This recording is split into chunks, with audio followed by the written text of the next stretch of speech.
Full screen headline, Governor signs Prison Reform Act. Cut to McBride. Cut to his campaign. Holmesburg is a prison? That's okay, I'll carry her. Holmesburg is a prison, and it's not an acting class. And it's not working!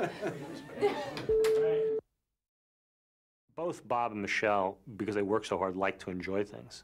So when there'd be a screw-up, Bob was just so entertaining. You start to make mistakes because you can't sustain a certain level for too long without either making a mistake or creating one to keep yourself alive. So both happened. Both happened. And so there's continual goof-ups on lines. Let's put it this way. My hairdresser had a trailer made so that we could house all of the wigs.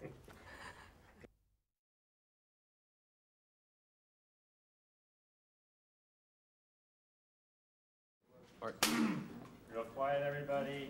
And Went, Peter. everybody goes on. Action. I'll go into Panama City for a few days, pick up a local crew, and then I'll head out.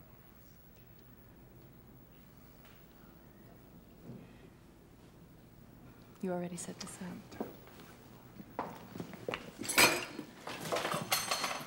Waiter.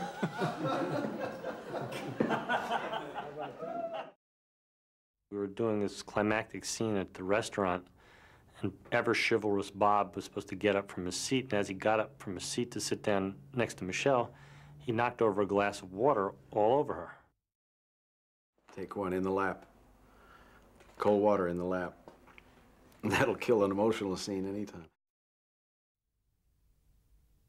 He spilled an entire glass of water in my lap. And every time I see the scene, I expect to see me go, because that's what I did.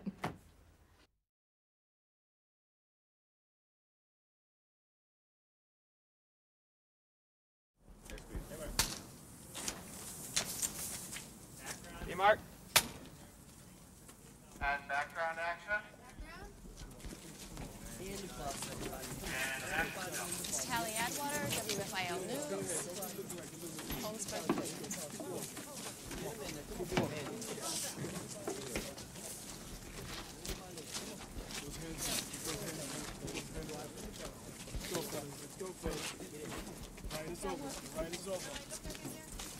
Where's Bob?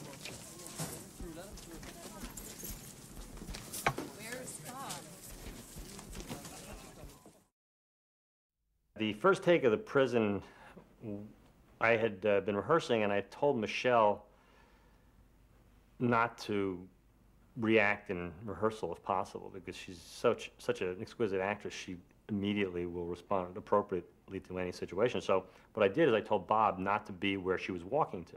I told him to sit down.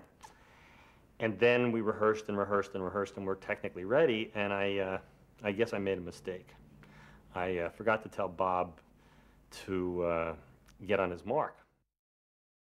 As a matter of fact, I told Bob definitively not to be on his mark, and he had confidence in me for whatever reasons at that point in the filming. And camera rolled, Michelle prepared herself, I said action, she started to walk, the camera tracked. It turned into an exquisite emotional moment until she looked up, tears in her eyes, and said, "Where's Bob?" At which point, I looked around and realized Bob was sitting in his chair, exactly where I told him to be, with everybody looking at him saying, "What are you doing there?" And Bob saying, "John told me to sit here." The funny thing about it is all throughout shooting, I see Bob disappears, you know? And all of a sudden, first of all, John could never find him on the set. He'd be standing right next to him, and he'd be, "Where's Bob?" And, but he had this way of just disappearing on you. And so, action, and I'm walking, and it's this very long walk, and I look up, and Bob's not there. And I keep walking. Oh, well, maybe he's going to have him walk into the shot. And I keep walking. And what had happened was, you didn't want me, when I would look at him, I would just start to cry, and he didn't want me to cry. So he said, "Sit over here until I tell you to go on the mark." So Bob goes and sits over there. Well, they yell action. John, of course, forgets to tell him to go stand on the mark. And Bob's sitting there chatting with Walter. We're doing the prison scene. I have to be in there for I have to be in place for her to come to when she's been through this ordeal. She's completely emotionally frazzled.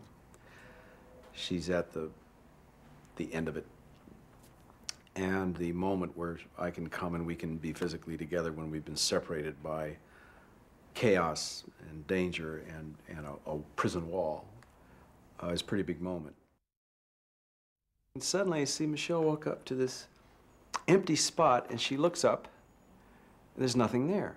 And she goes, full of tears, playing fully the emotional moment, "Where's Bob?" Thank you, John Avnet.